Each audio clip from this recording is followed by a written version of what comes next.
नमस्कार, मैं डॉक्टर सीमा Sharma SS Sanskrit classes में आपका स्वागत करती हूँ।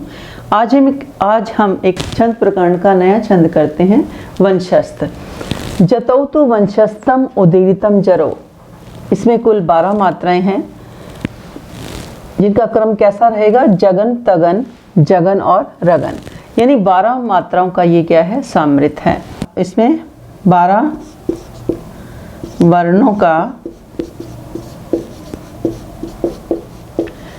सम्मिलित है। और इसमें क्या है कि 5वें और 7वें वर्ण के बाद क्या आ जाती है? यति आ जाती है। 5वें और 7वें वर्ण के बाद क्या है? इसमें यति आ जाती है। तो इसके लिए हमें क्या है कि यमाता राज भान सलगम जो सूत्र है उसको याद रखना बड़ा जरूरी है। यमाता राज भान सलगम। तो अब हमारा लक्षण क्या कहता है? जतौ तु वंशस्थम उदीरितम जरौ, यानी इसमें पहला जगन फिर तगन। अब हम इसी क्रम से मात्राएं लगाते हैं। तो जगन में हमारी क्या क्या मात्राएं आनी चाहिए? आई, एस और आई, ये क्या है? हमारी जगन में आनी चाहिए। तो ई हमारा क्या है? ह्रस्व है। दा में अनुस्वार है, इसको दीर्घ कर दिया हमने। काव को छोटी की मात्रा है, तो इसमें क्या है? ह्रस्व स्वर आ गया। उसके बाद क्या है? तगन। अब तगन में हमारे क्या है? ये तगन है हमारा। तगन में एस, एस और आई आना चाहिए। तो यहाँ पर क्या है? इसको हमने क्या कर दिया? संयुक्त हो गया, ये इकट्ठा हो गया, तो दीर्घ आ गया। यहाँ भी दीर्घ आ गया और यहाँ पे ह्रस्व आ गया। अब फिर आगे वो क्या कह रहा है कि मनोहरम। आगे क्या है? फिर जगन आना चाहिए। जगन में हमारी कौन कौन सी मात्राएं आती हैं?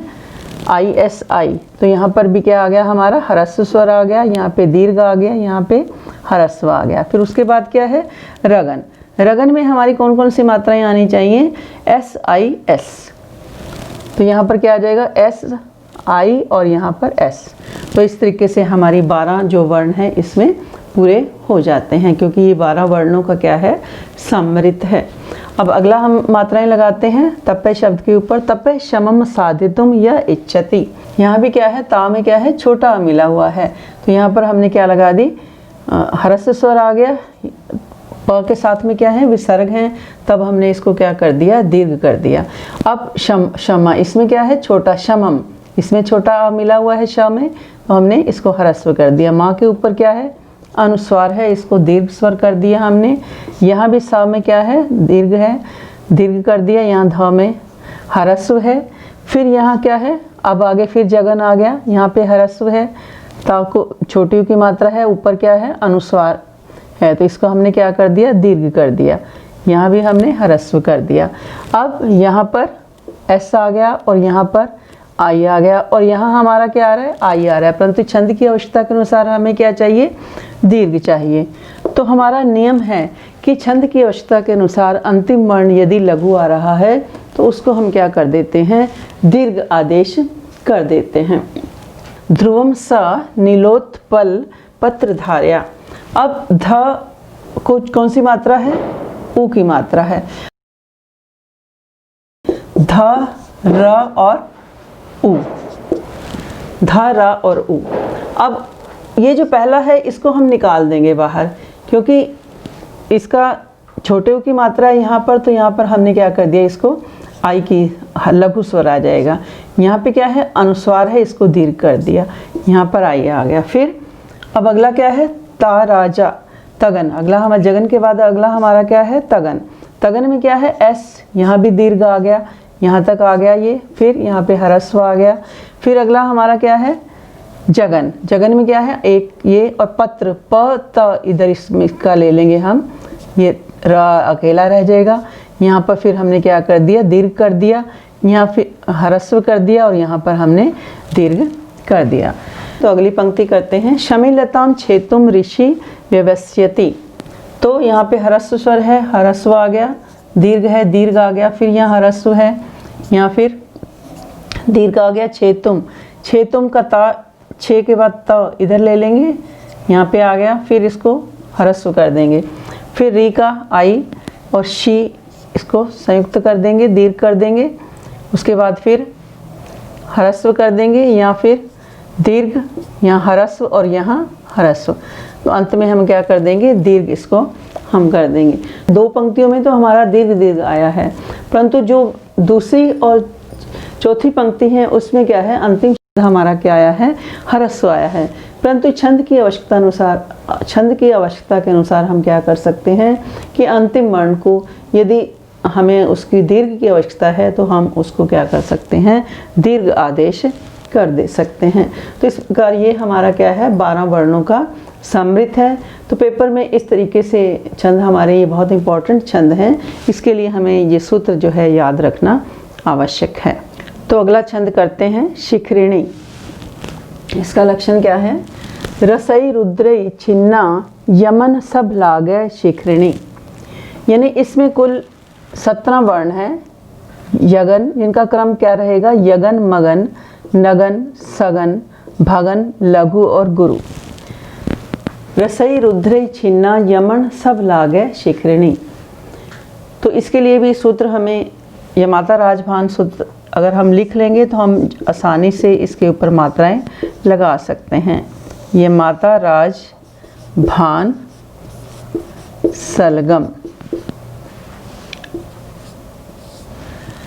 तो इसमें ये क्या है कि 17 वर्णों का समृद्ध है। ये छंद हमारा क्या है, 17 वर्णों का समृद्ध है, जिनका क्रम से क्या रहेगा, यगन। पहला क्या है हमारा, यगन। यगन में क्या है, अब मात्राएं हम लगाते जाते हैं इनके ऊपर। यगन में पहला क्या है, ह्रस्व स्वर आ गया, फिर दा को आ की मात्रा है, दीर्घ आ गया, ला को ओ की मात्रा है, ये भी दीर्घ आ गया। फिर यगन के बाद क्या है, मगन। मगन में क्या है हमारे, का को ए की मात्रा, दीर्घ आ गया, यहाँ भी दीर्घ आ गया और माँ के ऊपर अनुस्वार है, दीर्घ आ गया। उसके बाद क्या है, नगन। नगन में हमारे क्या आते हैं, सारे अक्षर ह्रस्व आते हैं। तो आई, आई और आई, ह्रस्व स्वर, ह्रस्व स्वर, ह्रस्व, तीनों ह्रस्व आ गए। उसके बाद क्या है, सगन। सगन में क्या है, आई, आई और एस। देन सगन के बाद भगन। भगन में हमारे क्या आते हैं, तद विपुलताम, त और द, यहाँ पे इसको ले लेंगे हम, दीर्घ आ जाएगा। फिर व को छोटी की मात्रा, आई आ गया, फिर यहाँ आई आ गया, फिर लघु और गुरु आ गया। तो इस तरीके से हमारे ये 17 वर्ण पूरे हो जाते हैं।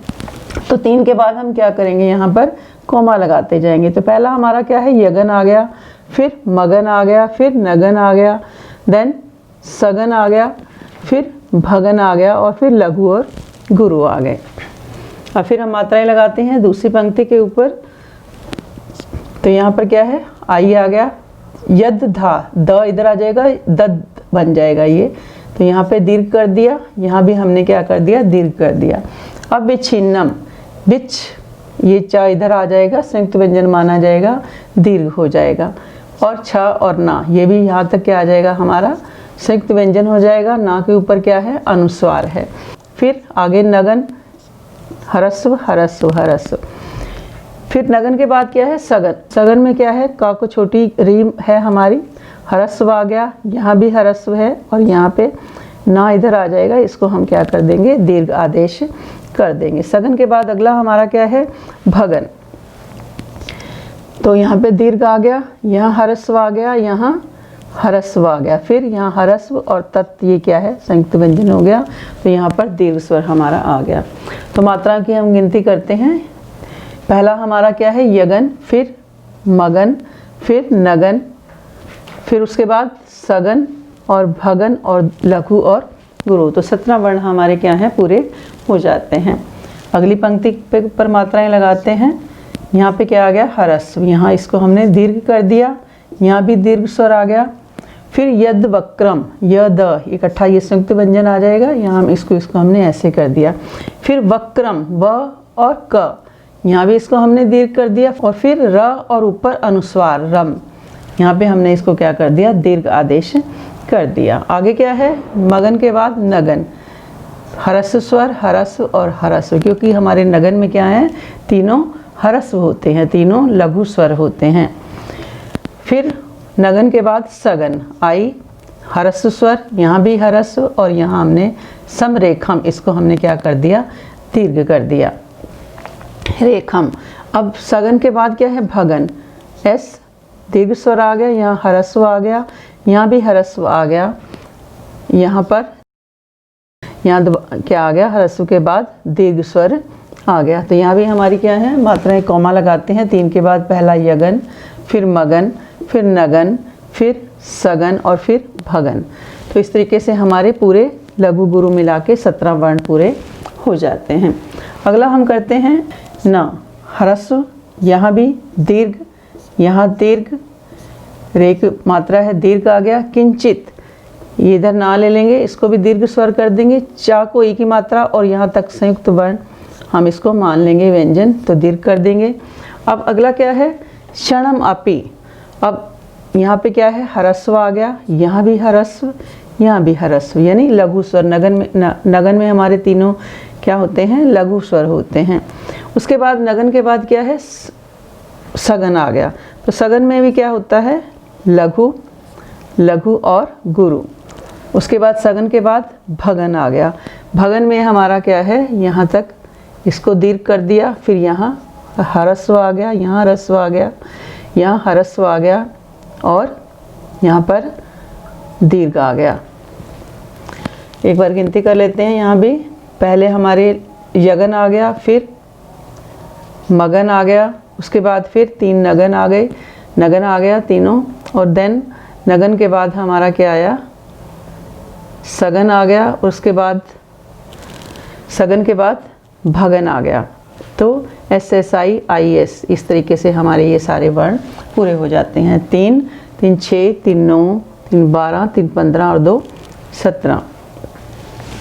तो इस तरीके से हमारा जब भी हम छंद के ऊपर मात्राएं लगाएं, तो यदि आप ये सूत्र याद रखें तो मात्राएं अच्छे तरीके से लग जाती हैं। नहीं तो आप जो मैंने नियम आपको बताया है कि यदि ह्रस्व स्वर आ जाए, तो ह्रस्व स्वर है तो उसके ऊपर लघु की मात्रा लगती है, और यदि दीर्घ आ जाता है तो उसके ऊपर क्या है, दीर्घ की मात्रा लगती है, और यदि ह्रस्व या दीर्घ स्वर के बाद क्या है, अनुस्वार आ जाए या विसर्ग आ जाए, तो तब हम उसको क्या करते हैं, दीर्घ आदेश कर देते हैं। इसी प्रकार ह्रस्व स्वर के बाद यदि क्या है, संयुक्त व्यंजन आ जाए, तो उस ह्रस्व स्वर को हम क्या कर देते हैं, दीर्घ आदेश कर सकते हैं।